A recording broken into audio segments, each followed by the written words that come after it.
Sehingga sampai dalam satu riwayat itu dikatakan dalam satu hadis, doanya orang tua untuk anaknya itu seperti doanya Nabi untuk umatnya. Maka hati-hati itu jadi ayah jadi ibu itu. Doa-doa kamu itu sangat bernilai. Tapi bagaimana kita mungkin berdoa kalau kita tidak tahu nilai apa yang kita minta itu? Kalau orang itu tahu nilainya anak hafid Quran, bahwa nanti akan memberikan syafaat pada hari kiamat kepada keluarganya. Kalau dia membaca Quran, ayahnya dapat pahala, ibunya dapat pahala. Sampai diceritakan para ulama itu ada orang tuh banyak dosanya, mati, disiksa di kuburnya. Anaknya waktu itu masih kecil, anaknya agak besar, terus pergi ke masjid mulai belajar Bismillahirrahmanirrahim. Langsung Allah mengatakan kepada malaikat yang bagian nyiksa di kubur itu, hentikan. Anaknya di dunia membaca kalamku, kok ayahnya dikubur disiksa? Tidak. Jangan disiksa lagi. Maka semulaikan Allah SWT, kalau kita tahu nilainya anak belajar agama, anak jadi orang yang soleh, ini betul-betul tahu, pasti kita ini akan merengek-rengek doa kepada Allah. Dan itu anak itu kalau soleh semulaikan, biasanya akan menurunkan keturunan orang yang soleh, terus berantai-rantai sampai kiamat. Kalau tidak keturunannya ya ilmunya akan berantai-rantai, bersambung-sambung, manfaatnya sampai kiamat dan kita dapat pahalanya terus. Maka anak soleh itu penting mulaikan. Dan kalau anak kita itu soleh, kita jangan khawatir apa-apa. Sayyidina Umar bin Abdul Aziz, ini khalifah pada tahun 100 Hijrah. Ini cucunya Sayyidina Umar bin Khattab, yang amalannya itu mirip dengan Sayyidina Umar bin Khattab.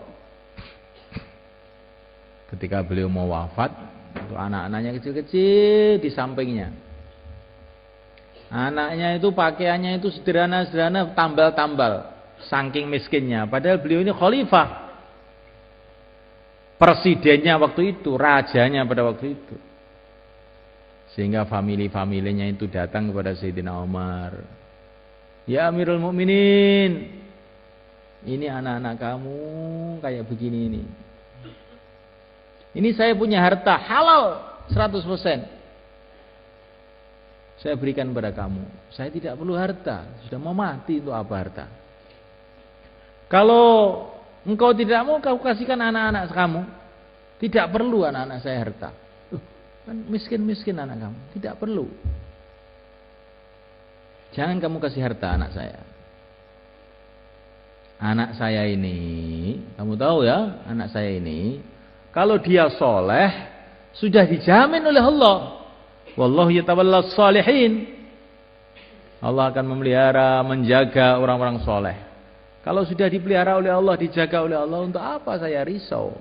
Untuk apa saya kasih bekal? Allah sudah jamin. Kalau anak saya ini nakal, nah, anak nakal kok dikasih bekal, nanti tambah untuk nakal nanti. Enggak usah kamu bantu apa-apa anak saya. Kemudian beliau wafat. Setelah beliau wafat, apa yang terjadi? Anak-anaknya yang miskin-miskin tadi tidak lama kemudian jadi orang-orang kaya, jadi dermawan-dermawan. Kalau sedekah itu kadang-kadang satu hari 100 unta, 100 kuda. Ini barokahnya amalan orang tuanya. Dan husnuzonnya orang tuanya kepada Allah. Jadi wali murid itu jangan berpikir, nanti kalau anak saya itu untuk agama, nanti terus bagaimana makannya, minumnya. Loh, itu pikiran yang tidak benar. Ini yang dia kasih cerita. Ada satu orang datang ke Pakistan, ke Rewin, ketemu Syekh Abdul Wahab. Maka orang tadi mengatakan, Syekh, anak saya ini 5, yang 4 itu sudah punya pekerjaan semua, sudah mandiri semua. Tapi yang satu ini hanya ngaji saja, Syekh. Doakan ya supaya ini yang ngaji ini ya dapat pekerjaan, dapat penghidupan yang baik. Maka Syekh Abdul Wahab itu marah, melotot. Bodoh kamu. Orang yang sudah amal agama dekat kepada Allah malah kamu risaukan. Anak kamu yang ngurus dunia saja malah katanya sudah kamu rasakan aman. Kamu itu minta doa keliru. Mestinya kamu itu yang 4 ini belum amal nih, Syekh. Kamu doakan dia dapat hidayat begitu, bukan yang sudah amal malah kamu risaukan, yang tidak amal malah tidak kamu risaukan. Ini orang kualik ndasmu. Nanti nih, Pak, pikirannya wong ngoten niku. Betul. Niki mun kula tingali mulai zaman biyen. Mulai zaman dulu nggak ada kiai kelaparan tuh nggak ada. Malah sekarang tuh banyak kiai mati karena kegemukan. Ya. Kebanyakan makan. Ya. Bukan kelaparan. Kemarin saya baru akad walimah di Safi'iyah itu, ada anak-anak yang saya kirim ke Bunta itu. Maka wali muridnya saya kasih tahu itu, ini loh anak kamu itu. Ngaji aja di sana. Sekarang di sana dipanggil kiai. Coba kamu taruh di Ngawi itu, rumahnya Ngawi itu. Nanti kan nggak jadi apa-apa itu. Di sana jadi punya pesantren, dipanggil ustadz, dipanggil kiai, orang menghormati dia. Gara-gara agama. Gak usah kamu pikirkan makanannya. Sampai sekarang itu juga masih makan terus anak kamu. Gemuk lagi ini sekarang. Jadi jangan gara-gara urusan-urusan dunia kemudian kita ini lemah dalam mendidik anak kita untuk agama. Ini bukan berarti terus orang agama itu nggak boleh kerja, bukan begitu. Tapi jangan takut urusan itu. Kalaupun orang agama itu kerja, niatnya ibadah, cari rezeki yang halal itu ibadah. Tapi rezeki itu sudah ditulis. Rezeki itu sudah ditulis oleh Allah. Kalau orang itu memang ditulis oleh Allah itu kaya, ya tetap kaya. Kalau ditulis miskin, ya tetap miskin.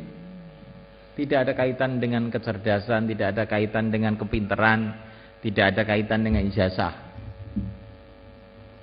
Itu saya punya kiai di Banten tuh, Mbah Dim itu, Abah Dimyati itu. Beliau cerita sama saya itu, Gus, saya ini sejak kecil ngaji aja sampai tua begini. Tapi perasaan saya ini kok ilmu yang saya dapatkan itu sedikit saja. Tapi saya ini nggak pernah belajar cari uang, nggak pernah sekolah, SD aja juga tidak. Tapi uang saya banyak Gus sekarang. Rumah saya di mana-mana. Sawah saya juga banyak. Sudah tua itu saya baru tahu itu. Rezeki itu dari Allah. Paham insyaallah? Nah, karena ini wali murid itu macam-macam. Walaupun macam-macam bagaimana, tanamkan yakin.